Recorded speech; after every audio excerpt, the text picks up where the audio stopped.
Good afternoon, everybody. I'm Bárbara, And I'm Helena. and we are the PodQueens. Today on PodQueens, we're going to talk a little bit about homophobia and racism in the job market and experience. We are here with Sofia, Bárbara, and Maria. Today on PodQueens, we're going to talk a little bit about homophobia and racism in the job market and experience. Yeah, and I read an article on G1 that says that the International Day to Combat Homophobia was celebrated this month. The date serves to mark when, in 1990, the LGBTQI plus population took an important step towards the end of the classification of homosexuality as a disease. And according to the District Household Sample Survey (PDAD) released last May 9, 3.8% of the population of the DF declares itself as gay, lesbian, bisexual, transsexual, among the others. So it was the first time that the issue of gender was expanded in this kind of census that defined public policies in Brasilia. And according to the IBGE, has not yet included questions about sexual orientation and gender identified in the questionnaires. And I read too that surveys by this community organizations, they estimate a number that around 20 million people, about 10% of the Brazilian population, identify themselves as a part of this community. And according to the data from a survey carried out by the Notary College, 2,188 same-sex unions were registered in Brazil in 2021. So the number represents an increase of approximately 2% compared to the previous year. So we can see that this community, by the time, are growing. One relevant thing to talk about, Helena, is that Brazil remains at the top of the shameful ranking of countries that kill the most transgender people in the world.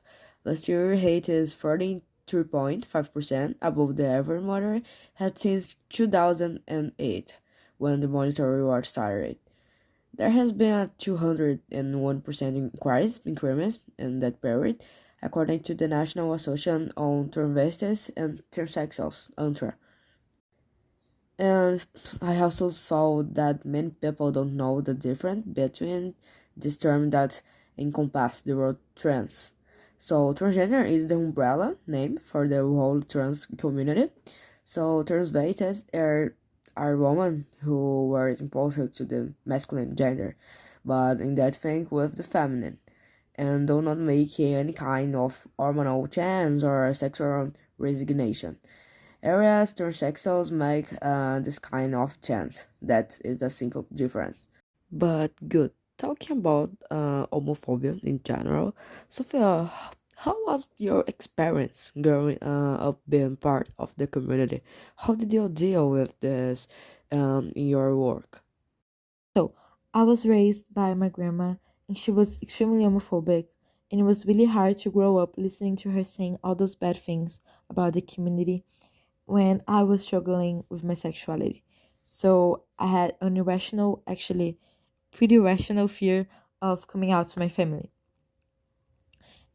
And I have an kind of funny episode with my family and my sexuality that before I came out, my aunt went to buy notepad for me, and she bought me, and it was the front cover was rainbow, and I didn't think too much of it. I just took it and said that I love it, and I thought it was really pretty. So when she came later, she asked if I really like it. I said yes, I love it, and she said she was between this notepad and another one where the cover was bluish greenish color that I really love, and she know it. And she's like, I would buy the other one, but Miller said that you and then she kind of freezed, like if she was saying something that she wasn't supposed to. And I realized that what she meant was that my uncle thought this one would be better for me because the cover resembled to the LGBTQ plus community flag. So it was kind of funny, even though I was scared at the time because I was really, really freaked out by the thought of them knowing that I was bisexual or part of the community and the whole. Later on, I was already looking for a job. I was 18 and I got a job as a waitress, and we had to change into our uniforms when we got into the restaurant. So we had a locker room, and I didn't told anyone about my sexuality. Anyone knew. Uh, my family was kind of not on board with it at the time. A couple friends knew it, so I don't have any idea how my coworkers found out that I was bisexual. I have any idea. And one day everything was fine, and the next day I walked into the locker room and all the girls completely changed their manners when I walked in. They were covering up, they stopped chatting, they were looking at me, and they seemed, some of them seemed kind of freaked out, scared, and some of them looking like they were disgusted by me. And I was really scared because I thought that I have done something bad or I had offended someone, because I used to have a really good relationship with all of them. So I was really confused, and when the day go on and they didn't change their behavior with me, I one day I locked into the locker room and I heard them saying like, "Why you keep coming to our locker room? Like to change? I don't know. Why do you expect it for me to say?" And they were like, "You shouldn't be in here. We don't go to the same locker room as the guys because they will look at us in a sexual way. Why should we be going to the same locker room as you if you look at us in the same way?" And I was like, "What do you mean?" Because I didn't knew they knew about my sexuality, and even if I am bisexual, I will never be staring at them like that. You know, I was just tired from work and wanting to change my clothes, but they were completely stressed out by the fact by sharing the locker room with me. So I couldn't change it in there anymore. I had to go home, change in there, come back, and change again. So it was pretty stressful and unnecessary until I think all of them applied complaints to my boss saying that they weren't comfortable with me or something like that, and I got fired. He said that between having one employee and five employees, one employee out, and five employees in his head giving complaints every day, he preferred for me to get out of the company, out of the restroom. So it was a really bad experience. My parents was difficult when I told them. My father always supported me a lot more in everything. My mom was still a little reluctant, and during this phase, I felt a lot the lack of the support from my mother. This shows how important it is the support of the parents in this phase of their children. For the general public, I also think it was hard to tell when I started in podcasts. But Barbara, my twin, to Barbara's, how was it for you being the mother of the LGBTQ daughter? How, how was it to deal with all this acceptance, chance? Hi, I'm Rose. I'm here to talk about some experiences that I had in my life, mostly with my bisexual daughter. And first, I'm gonna talk how I found out she was bisexual because she didn't told me. I really found out by other people. Her name is Elizabeth. She's 16 years old and she's in high school now. I found out that she was bisexual because not that she told me, but because she was bullied so much at school that one day this school saw the bullying happening. They called me to pick her up, so I went there, and when we got home, She told me that some people in the school had spread the word that she liked a girl, not some boy like usual girls do. So what happened was, this girl knew by the word that was spread, and she started to be more and more away of my daughter. And Elizabeth started to pretty feel hurt because of that, and the girl was even cursing her behind her back. Me, Rose, her mom, was never attracted to women. So, to understand this feeling, I decided to try to understand my daughter through conversations and some talks between me and her.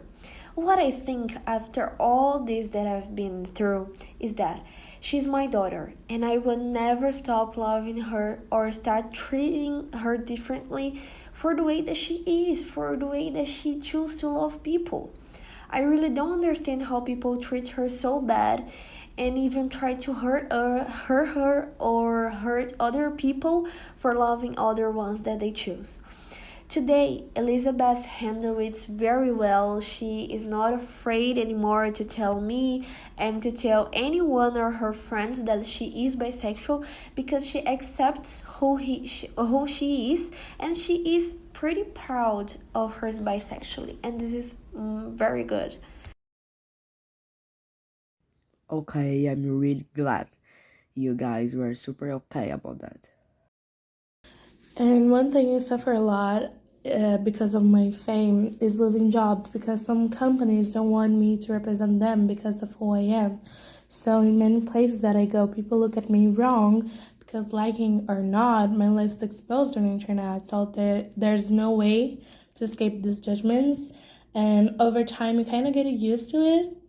Like, you kind of doesn't care at all, but it still hurts because this kind of situations are not nice to live. Talking about work, I work at Seara, a company of production of animal and vegetable protein.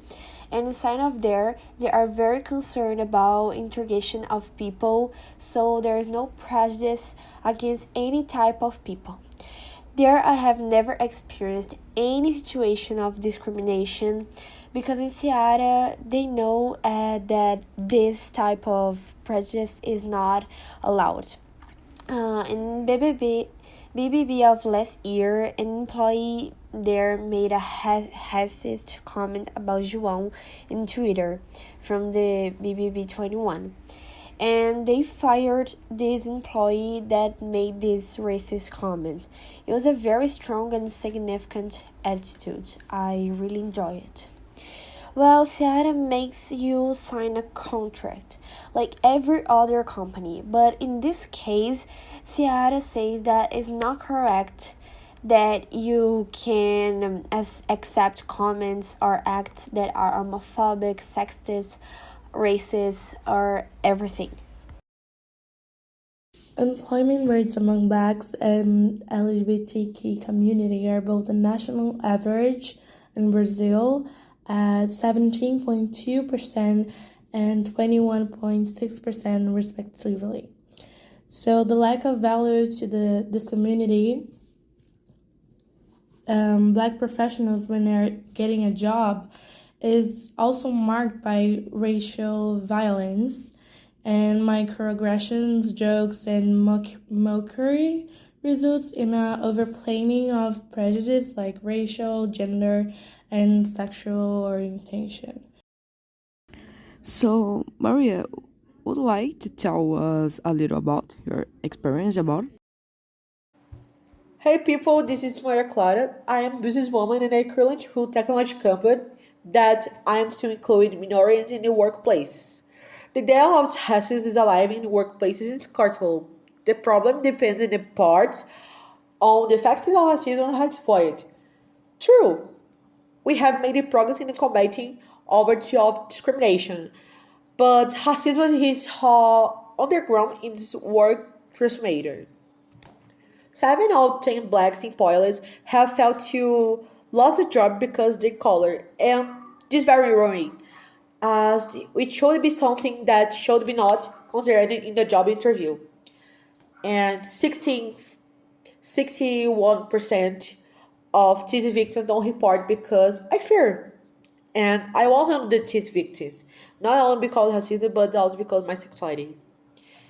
And when I decided to create my company, it was a challenge because it's a beginning high investment, and I didn't know how the workplace would see it. That is something that must change it, that this next generation must abolish the project prejudice. And they are people who needed to job support in their family and often can get won't have the opportunity. And I was lucky enough to be about to grow up and I have style life and with the all difficult. And I believe the right things to do in situation of racism is be strong and then you should look for a support network.